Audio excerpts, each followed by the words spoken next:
Hi students, welcome to our science class. Our chapter name is solid, liquid and gas. In the last few classes we are discussing about this chapter and today we are going to conclude this. A small section is left in this chapter. That is our today's topic. Before that, in the last class we discussed about expansion and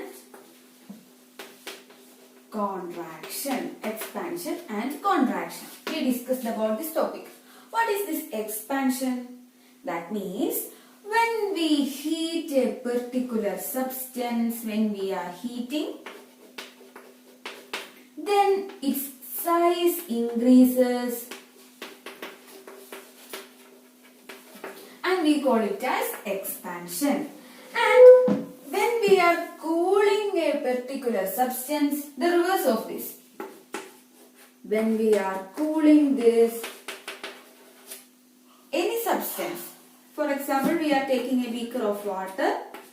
So when we are cooling this, what happens? Its size decreases and that's called contraction. These are the things we discussed in our last class. In this session, we have one small experiment that is left in our textbook and that you can see in the page number 77, bottom side activity. Now, I am going to explain that. Very simple thing. No need of confusion or nothing. It's just related to the expansion and one activity.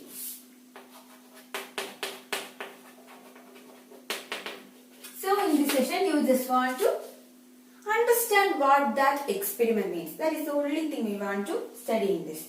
That means for the experiment, we have one ball. We have one ball. And also we have one ring. We have one ring and for that ring handle is the this is the setup. That means this is one ring and this is hole. That is the setup. And at initial stage, when I am just placing this ball on this ring, it is not possible to come down through this ring. That means that ball is tight in that ring. That is the setup. Now, I am going to do some simple things that just put this bottom of fire. That is, this ring is made of iron. And I am putting this in fire and what happens? After some time, I am repeating the same experiment. That is, I am just taking this ball and put it on this ring. Now what happens? Now we can see that through the ring, the ball, when we put the ball, it is getting down through this hole. It is getting down. The reason is very simple. Here we are giving heat. And we already studied that when we are giving heat on a solid substance, there occurs expansion. Not only for solids, for every type of substance when we are giving heat, there occurs size increase or expansion. So this experiment only means that the expansion occurs on heating. That is the aim of this experiment and here I just explained that. In this chapter, last topic is this, changes. In our surroundings, there are different types of changes are there, different types. And now we are only taking two different types of changes and that is physical change and chemical change. Physical change and chemical change. Within your syllabus, in your current situation, only some sort of things are there to study and you will study this in detail in your coming classes. That means in your 6th and 7th standard or you will discuss it in detail. Now some few things examples are there, we are going to discuss about this physical change and chemical change. For that, I am selecting two examples. The examples are these. Here, within a beaker, I am selecting some ice cubes. I am selecting some ice cubes. And the another experimental setup is this. I am taking a piece of paper. Piece of paper. Now, the next thing I am going to do that I am heating both of the things. I am heating both of the things.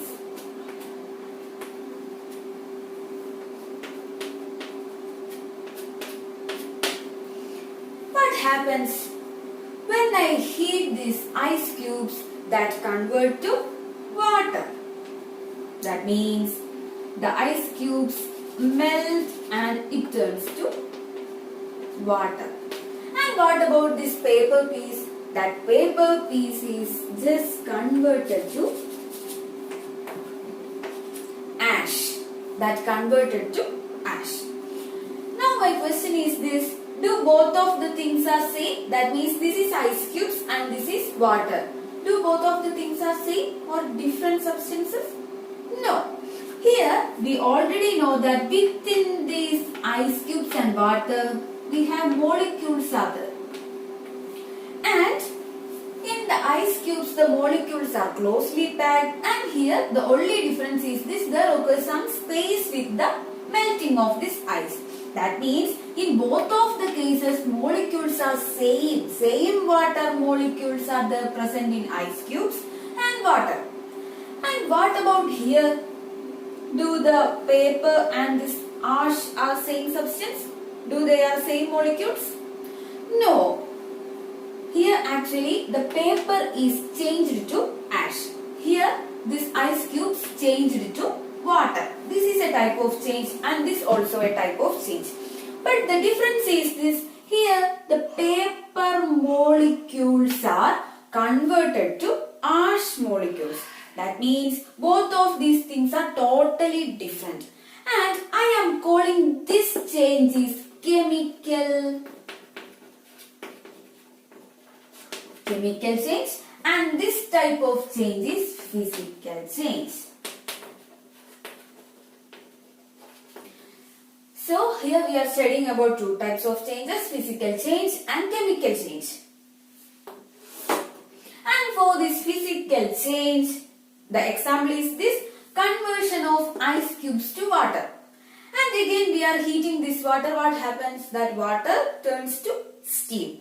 There also the molecules are same. The water molecules are just again keeping far apart. So for that example also we can say that is physical change. That means the conversion of ice cubes to water, conversion of water to steam, or the conversion of steam to water, or the conversion of water to ice cubes. That means when I am cooling this water, what happens? It is converted to ice cube. All these examples, the only occurrence is with the molecular rearrangement.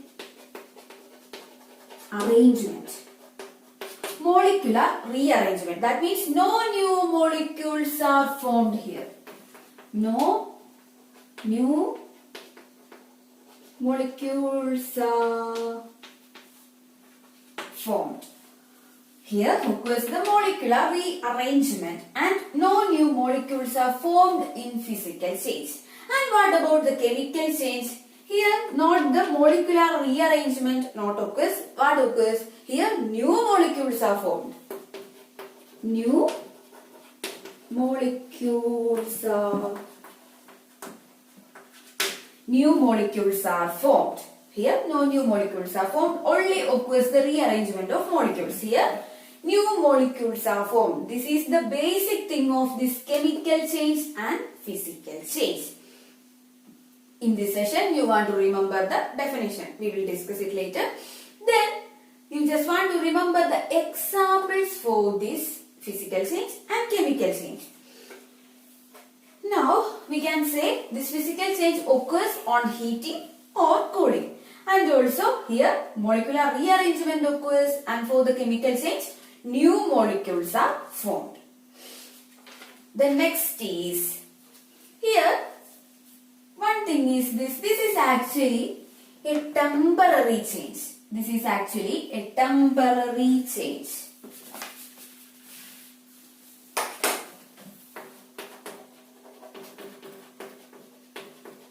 Temporary change. Why is it so? The reason is this. Here the ice cubes converted to water, and when I am cooling this again, what happens? It will again go back to the form of ice cubes. That means this is only a temporary change. When we are heating this, it is converted to steam. Again when we are heating this, then the conversion occurs again. So it is actually a cyclic process, and we can say it is temporary change. Now my question is it possible to convert this ash to paper back? No, it is not possible. So we can say this chemical change is permanent change. It is permanent change.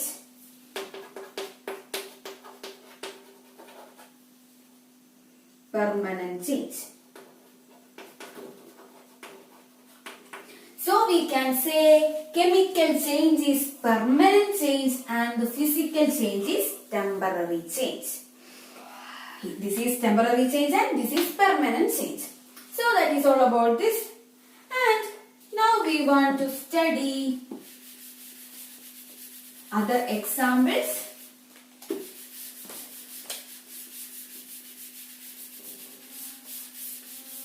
Other examples for this physical change and chemical change.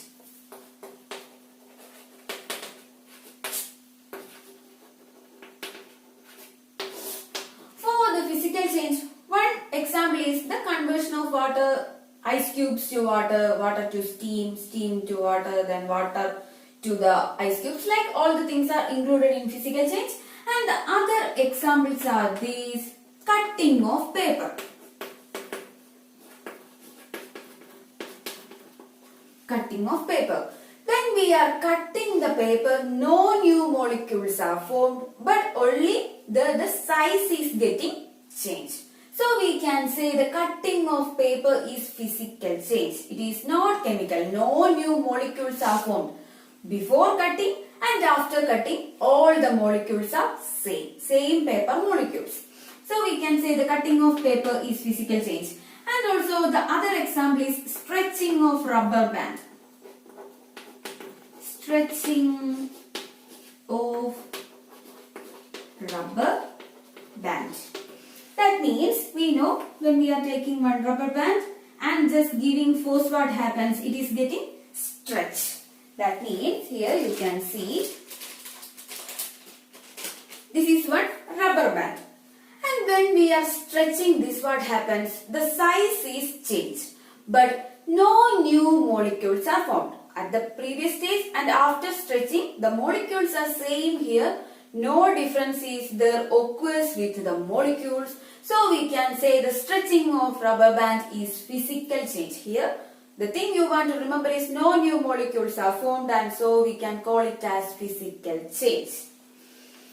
So this is another example. Now we are moving to the examples of chemical change. Making food.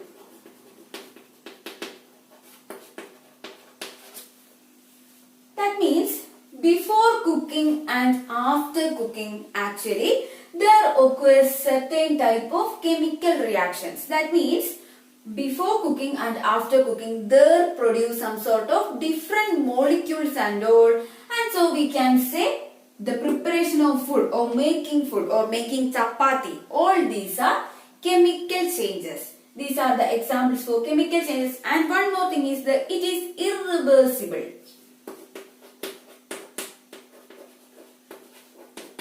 Irreversible means it is not reversible. That means when we are making chapati, it is not possible to go back to the initial stage. But what about the physical change? It is reversible. When we are thinking about the rubber band, At initial stage, it is like this, and when we are giving force, that means when we are stretching this, it is getting size increases, and when we are leaving this, it will go back to the initial stage. So, the physical change is reversible and the chemical change is irreversible. This is one of the example for the chemical change, and the another example is this curdling of milk.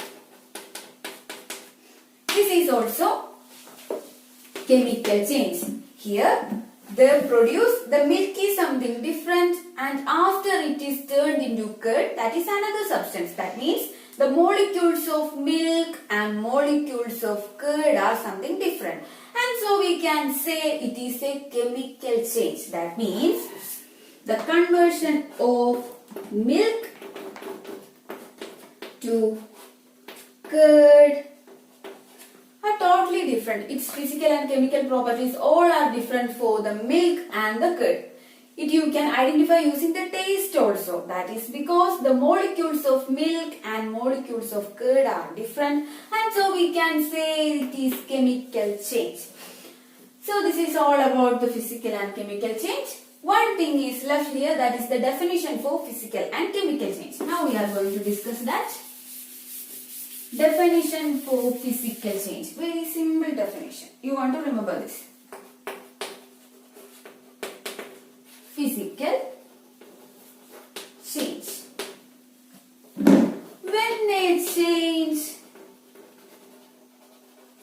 When a change occurs only in shape, size and state of matter, it is called physical change. So the definition is this: when a change occurs only in change of shape, we can say the stretching of rubber band is the example. When we are stretching that, the shape is getting changed.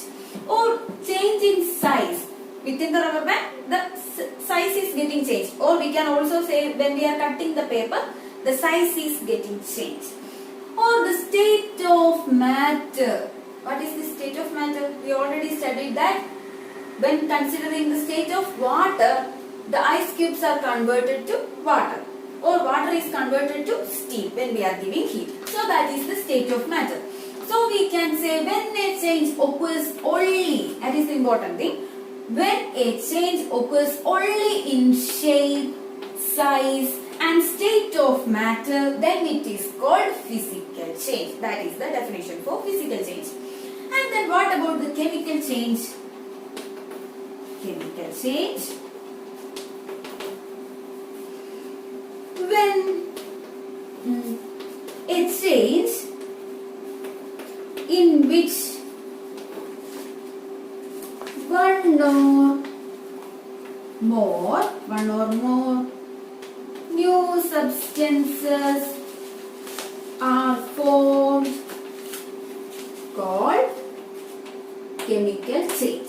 So this is the definition for chemical change. A change. This chemical change is a type of change in which one or more